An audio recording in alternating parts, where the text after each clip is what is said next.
Hello everyone, কথা ধারাবাহিকের আজকের পর্বে আপনারা দেখতে পাবেন মিস্টার জয়দেব বিশ্বাস বলে, আমি আমার ছেলেকে শেষবারের মতো দেখতে চাই, আর তো দেখতে পাবো না।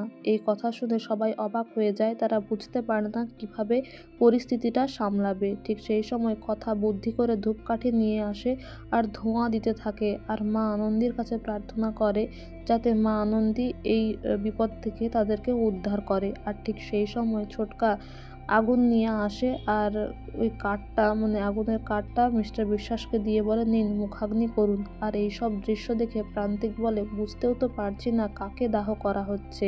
এদিকে মিস্টার জয়দেব বিশ্বাস মুখাগ্নি করতে গেলে তার হার্ট অ্যাটাক চলে আসে, আর এটা দেখে প্রান্তিক খুব ভয় পেয়ে যায়। আর সে ছুটতে যায় তার বাবার কাছে, বলে, বাপি আমি বেঁচে আছি, আমি বেঁচে আছি, তোমার প্রান্তিক, আমার কিচ্ছু হয়নি, দেখো। এরপর দেখবেন অগ্নি চিতাকাঠ থেকে উঠে আসে আর এসে প্রান্তিকের সামনে এসে দাঁড়ায়। প্রান্তিক বুঝতে পেরে যায় সে ধরা পড়ে গেছে। সে পালাবার চেষ্টা করে, কিন্তু সবাই মিলে তাকে আটকে দেয়। যদিও প্রান্তিক নিজেকে বাঁচানোর চেষ্টা করে, কিন্তু অগ্নি তাকে কিছুতেই ছাড়ে না, খুব মারধর করে।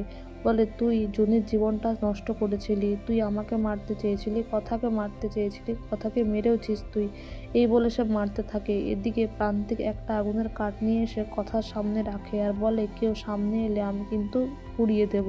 এদিকে প্রত্যয় বলে, তুই ওকে ছাড়, নয়তো সত্যিকারের এনকাউন্টার করব। এদিকে এভি আবার কথাকে বাঁচিয়ে নেয় আর প্রচুর মারতে থাকে প্রান্তিককে। তখন কথা ভয় পেয়ে যায় আর তার পাচক মশাইকে আটকানোর চেষ্টা করে, তার রাগ শান্ত করার চেষ্টা করে। তারপর সে এভিকে জড়িয়ে ধরে। তারপর এভির রাগটা একটু হলেও শান্ত হয়। আর পুলিশ প্রান্তিককে যখন নিয়ে যায় তখন প্রান্তিক বলে যে, আমি কিন্তু তোমাদেরকে শেষ করে দেব, এটা আমার প্রমিস।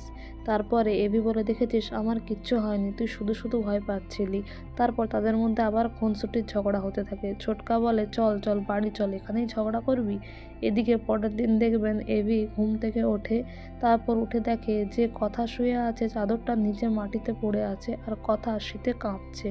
তারপর এভি চাদরটা ঢাকা দিয়ে দেয়, আর ঠিক সেই সময় কথা এভির হাতটা ধরে টেনে নেয়। তারপর এভি কথা একে অপরের দিকে তাকিয়ে থাকলে কথা জিজ্ঞাসা করে যে, আপনি এখানে কেন এসেছিলেন? এভি বলে যে, তুই আমাকে বিরক্ত করতি, সকালবেলা ঘুম থেকে তুলে দিতি, তাই আমি বিরক্ত করছিলাম, এই বলে চলে যায় ঘর থেকে। তারপর কথা মনে মনে ভাবে যে সত্যিই কি উনি আমায় বিরক্ত করতে এসেছিলেন। এদিকে আগামী পর্বে দেখবেন প্রত্যয়ের প্রমোশন হয়, সে ওসি হয়ে যায় সেই থানার। কর্তা দাদু বলে, তুমি আরও বড় পুলিশ হও, শুধু পাচকটাই আমার মুখ ডোবালো। তখন এভি এসে বলে, আমি তো আপনার মতো টনিক বেচি না। তখন কর্তা দাদু বলে, তুমি গুহ ফার্মাসিউটিক্যালস সম্বন্ধে কি জানো বলো তো?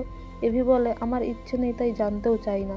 এই বলে তাদের মধ্যে খুনসুটি হতে থাকলে কথা এভিকে টেনে নিয়ে যায়, বলে, আপনি এদিকে আসুন, এদিকে আসুন। তো বন্ধুরা, এই ছিল আজকের আপডেট। Thank you.